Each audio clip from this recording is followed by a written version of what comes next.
course, not working on one of the Hostel movies, and I actually learned from Eli later that Eli was trying to get Paul to make an appearance and do a killing in the Hostel movie, but it didn't work out. Paul was there working on The Illusionist, or one of those other highfalutin intellectual films that he does.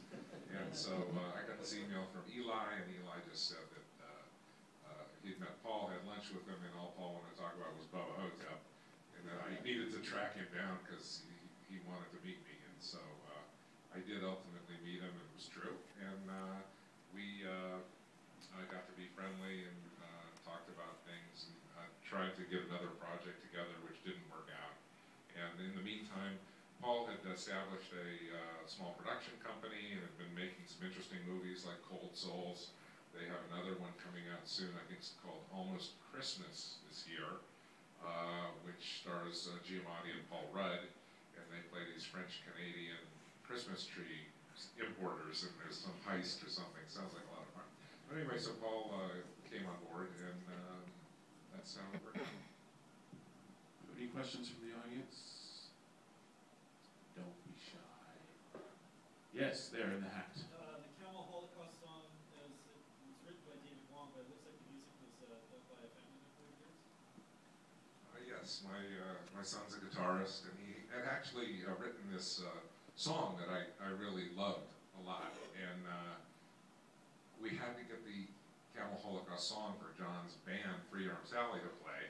And so I threw out this idea that maybe, I asked my son Andy if he would mind removing the previous lyrics he had in there and instead replace them with the Camel Holocaust lyrics, which are pretty bizarre. If you get a chance to pick up the book, you might want to read those lyrics. They're pretty funny. But yeah, he did that, and then, of course, one of the other things with, total mistake on my part in terms of casting. You know, when you have a movie which has very different requirements for an actor, it's probably a smart idea in rehearsal or in your audition to go through those more difficult moments to see if they could do it. I never once talked to Rob Mays, who played John, if he could play guitar or if he could get up on stage and play like he was a rock god. And it was quite a surprise that night that he owned that song. So it was lucky for me. We had another question. It was just in front. Yes. No, I kind of lost it, but good job. I mean, incredible job casting Rob Mays, John. He'll.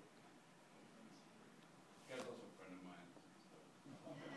I mean, the interesting thing about actor, you guys should follow him. And the interesting thing about those guys is now, I mean, John Dies at the End is going to, like the other films, kind of have this really kind of groundswell cult appeal, and these guys are going to be set for the horror film conventions for the rest of their lives. They're your new Angus. You got 2 new Angus Scrims.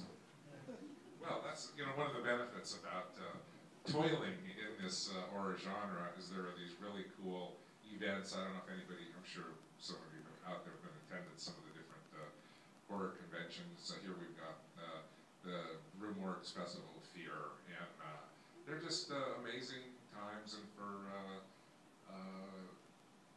actors especially who have 1 or 2 really interesting roles, they can just experience the fans' love of their work, and it's so much fun. I've gone to some of these events with Angus Scrimm from the Phantasm films, and he played our priest in here. And this is a guy who scared a lot of folks when they were very young, and it's quite wonderful to see folks relate to him and how they have such a bond with a guy who scared them. It's strange. And speaking of other scary guys, how did you come to cast Clancy Brown from Highlander and many, many other things?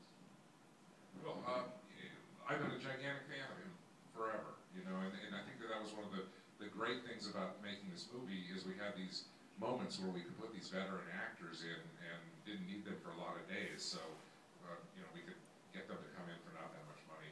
So I was able to grab a lot of folks that I had always wanted to make movies with, and Clancy was one of them. My personal favorite is his